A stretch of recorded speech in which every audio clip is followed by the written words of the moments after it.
அதிமுக கூட்டணியை வீழ்த்துவதற்காக அண்ணன் தளபதி ஸ்டாலின் அவர்களின் தலைமையில் இந்த கூட்டணி களம் காண்கிறது. இந்த கூட்டணியை வெற்றி பெற செய்ய வேண்டும். 200க்கும் மேற்பட்ட இடங்களில் உள்ள கூட்டணி வெற்றி பெற வேண்டும்.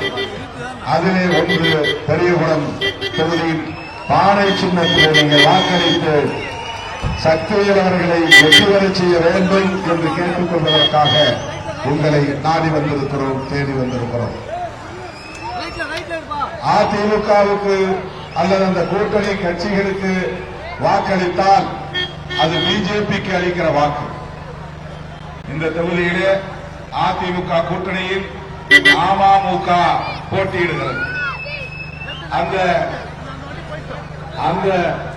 அந்த கட்சி தலைவர் பலமுறை மேடையிலே சொல்லி இருக்கிறார், எடப்பாடியோடு கூட்டணி வைத்தால் தூக்கு போட்டு சாகலாம் என்று சொன்னார். ஆனால் இன்றைக்கு எடப்பாடி அவர்களோடு கூட்டணி அமைத்திருக்கிறார். அதேபோல எடப்பாடி அவர்களை மிக கடுமையாக சொல்ல முடியாத வார்த்தைகளால் அர்ச்சனை செய்தவர் அன்புமணி ஒரு பிரிவின் தலைவர். அவர்களுக்கு இந்த அதிமுக பாஜக கூட்டணியிலே சேர்ந்திருக்கிறார். ஒரு புதுமா கூட்டணி. அதிமுகவுடைய முன்னாள் பொதுச் செயலாளர் மறைந்த முதலமைச்சர் ஜெயலலிதா அம்மையார் பாஜகவை பற்றி பேசுகிற போது எவ்வளவு வலியோடு பேசினார் என்பதை வரலாறு அறிந்தவர்கள் அறிவார்கள். நான் என் வாழ்க்கையில் பெரும் பிழை செய்துவிட்டேன். பாஜகவை ஆதரித்தது நான் செய்த மிகப்பெரிய தவறு. அதற்கு பரிகாரம் செய்வதற்காகத்தான் வாஜ்பாய் ஆட்சியை நான் கவிழ்த்தேன் என்று சொன்னவர் ஜெயலலிதா அம்மையார். அது மட்டுமில்லாமல் மோடியா லேடியா மோடி பார்க்கலாமா என்று மோடிக்கு சவால் விட்டவர் ஜெயலலிதா அம்மையார். அது மட்டுமில்லாமல் அதிமுக எந்த காலத்திலும் பிஜேபியோடு கூட்டணி வைக்காது என்று அடித்து சொன்னவர் ஜெயலலிதா அம்மையார். ஆனால் ஜெயலலிதா அம்மையாரின் பெயரால் கட்சி நடத்திக் கொண்டிருக்கிற மேலாள் முதலமைச்சர் என்னால் எதிர்கட்சி தலைவர் எடப்பாடி பழனிசாமி அவர்கள் அதிமுகவோடு போய் கூட்டணி வைத்திருக்கிறார். அந்த கட்சிக்கு 27 தொகுதிகளை அள்ளி கொடுத்திருக்கிறார். அது மட்டுமில்லாமல் தமிழ்நாடு காங்கிரஸ் போன்ற கூட்டணி கட்சிகளும் இன்றைக்கு பாஜக சின்னத்திலேயே போட்டியிடுகிறார்கள். அதெல்லாம் பாஜக கணக்கிலே தான் வருகிறது. இப்படி பாஜகவை தமிழ்நாட்டுக்குள்ளே காலூன்ற வைக்கிற முயற்சி, பாஜகவை வளர்க்கிற முயற்சி இன்றைக்கு அதிமுக ஈடுபட்டு வருகிறது. அதிமுகவை வீழ்த்தி 2வது இடத்தில் பிஜேபி வர வேண்டும் என்பதுதான் மோடியின் நோக்கம், அமித்ஷாவின் நோக்கம். இது எடப்பாடி அவர்களுக்கு தெரியும். பாண்டிச்சேரியில் ஒரு காலத்தில் அதிமுக தான் பிற கட்சிகளுக்கு, கூட்டணியில் உள்ள கட்சிகளுக்கு சீட்டு இடம் குறித்துக் கொடுத்தது. ஆனால் இன்றைக்கு அதிமுக பாண்டிச்சேரியிலே 2 இடங்களில் தான் போட்டியிடுகிறது. பாஜக 10 இடங்களில் போட்டியிடுகிறது. பாஜகவோடு கூட்டணி சேர்ந்தால் இந்த நிலைதான் ஏற்படும். பாருங்கள், இந்த தேர்தல் முடிந்த பிறகு அதிமுக நிலை அந்தோ பரிதாபம் என்கிற நிலையாகத்தான் மாறப்போகிறது. அதிமுகவின் அடித்தளமே கரையப் போகிறது. எடப்பாடி அவர்களுக்கு பிறகு அதிமுகவை வழிநடத்த ஆளில்லை என்ற நிலை உருவாகப் போகிறது. எடப்பாடி பழனிசாமி அவர்களே வெற்றி பெறுவாரா என்கிற சந்தேகம் உள்ளது. அவரை வீழ்த்த வேண்டும் என்கிற சதித்திட்டம் திமுக தலைவருக்கு இல்லை, பாஜக தலைவருக்கு இருக்கிறது மறந்துவிடக் கூடாது. ஏனென்றால் தமிழ்நாட்டில் திமுகவுக்கு அடுத்தபடியாக அதிமுக இருப்பதை தடுத்து 2வது இடத்தில் பிஜேபி வர வேண்டும் என்பதுதான் அவர்களின் தனித்திட்டம். அதற்கு திமுகவுக்கு பலம் சேர்க்கிற முஸ்லீம் ஓட்டுகளையும் கிறிஸ்தவ ஓட்டுகளையும் பிரிக்க வேண்டும் என்பதற்காக கொண்டு வரப்பட்டவர் தான் நடிகர் விஜய். விஜய் அவர்கள் இந்த தேர்தலில் வெற்றி பெற்று தனித்து போட்டியிட்டு வெற்றி பெற்று முதலமைச்சராக முடியாது என்பது அவருக்கு தெரியும், நன்றாக தெரியும். அவரே வெற்றி பெறுவாரா என்பது கேள்விக்குறி, அவரே வெற்றி பெறுவாரா என்பது கேள்விக்குறி. ஆனாலும் அவர் தேர்தலில் இருக்கிறார். ஏன் தெரியுமா? நான் அதிமுக பக்கமும் போகவில்லை, திமுக பக்கமும் போகவில்லை. இந்த இரண்டு கட்சியிலும் பிடிக்காதவர்கள் எனக்கு ஓட்டு போடுங்கள் என்று சொன்னதோடு மட்டுமில்லாமல் 100 விழுக்காடு முஸ்லிம்கள் அங்கே ஓட்டு போடுவதை தடுக்க வேண்டும். 100 விழுக்காடு கொடுத்தவர்கள் திமுகவுக்கு ஓட்டு போடுவதை தடுக்க வேண்டும்.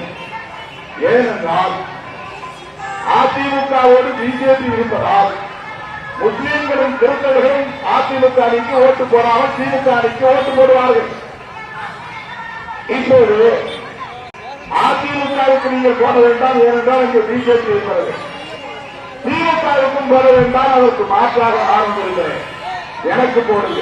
இதுதான் விஜயின் கணக்கு. அவருக்கு சொல்லித் தரப்பட்டிருக்கிற கணக்கு, அவருக்கு தரப்பட்டிருக்கிற அஜெண்டா. இப்ப முஸ்லிம்களும் கிறிஸ்தவர்களும் என்ன நினைக்கிறார்கள் என்றால் ஜோசப் விஜய் கிறிஸ்தவர், ஆகவே நாம் அவருக்கு ஓட்டு போடலாம் என்று கிறிஸ்தவர்கள் நினைக்கக்கூடும். அதனால் திமுகவுக்கு வருகிற வாக்குகளை கொஞ்சம் தடுக்க முடியும். அதே போல முஸ்லிம்களிலும் முதல் வாக்காளர்களாக இருக்க முதல் தலைமுறை வாக்காளர்களை சினிமா ஆசை காட்டி பிரிக்க முடியும். அப்படி பிரிப்பதன் மூலம் திமுக அணிக்கு விழுகிற வாக்குகளை தடுக்க முடியும். இதுதான் கணக்கு, பிஜேபி கணக்கு. வெளியிலே பார்த்தால் பிஜேபி என்ற கொள்கை எதிரி என்பார்கள். ஆனால் ஒரு நாளும் மோடியையோ அமித்ஷாவையோ எந்த காரணத்திற்காகவும் விமர்சிக்க மாட்டார்கள். ஜனநாயக திரைப்படம் திரைக்கு வரவில்லை, அதற்கு யார் பொறுப்பு? திமுக பொறுப்பு. டெல்லியில் இருக்கிற அரசு தான் பொறுப்பு. என்றைக்காவது டெல்லி அரசை அவர் விமர்சித்திருக்கிறாரா? மோடியை விமர்சித்திருக்கிறாரா? அமித்ஷாவை விமர்சித்திருக்கிறாரா? பிஜேபியை நம்மை போல ஒரு மதவெறி பிடித்த கட்சி என்று சொல்லியிருக்கிறாரா? சாதியை தூண்டுகிற கட்சி என்று சொல்லியிருக்கிறாரா? மக்களை பிளவுபடுத்துகிற சக்தி என்று சொல்லியிருக்கிறாரா? வெறுப்பு அரசியலை பேசுகிற கட்சி பிஜேபி என்று என்றைக்காவது மேடையை முயற்சியிருக்கிறாரா? அவர் கட்சி ஆரம்பித்த நாளில் இருந்து இந்த நாள் வரையில் ஒரே ஒரு அரசு தான் திமுக வெறுப்பு அரசு. திமுகவை மட்டும்தான் அவர் இருந்தார். ஏனென்றால் அதுதான் அவருக்கு தரப்பட்டிருக்கிற அஜெண்டா, வேலை திட்டம். நீ வேற எதை பற்றி பேசக்கூடாது.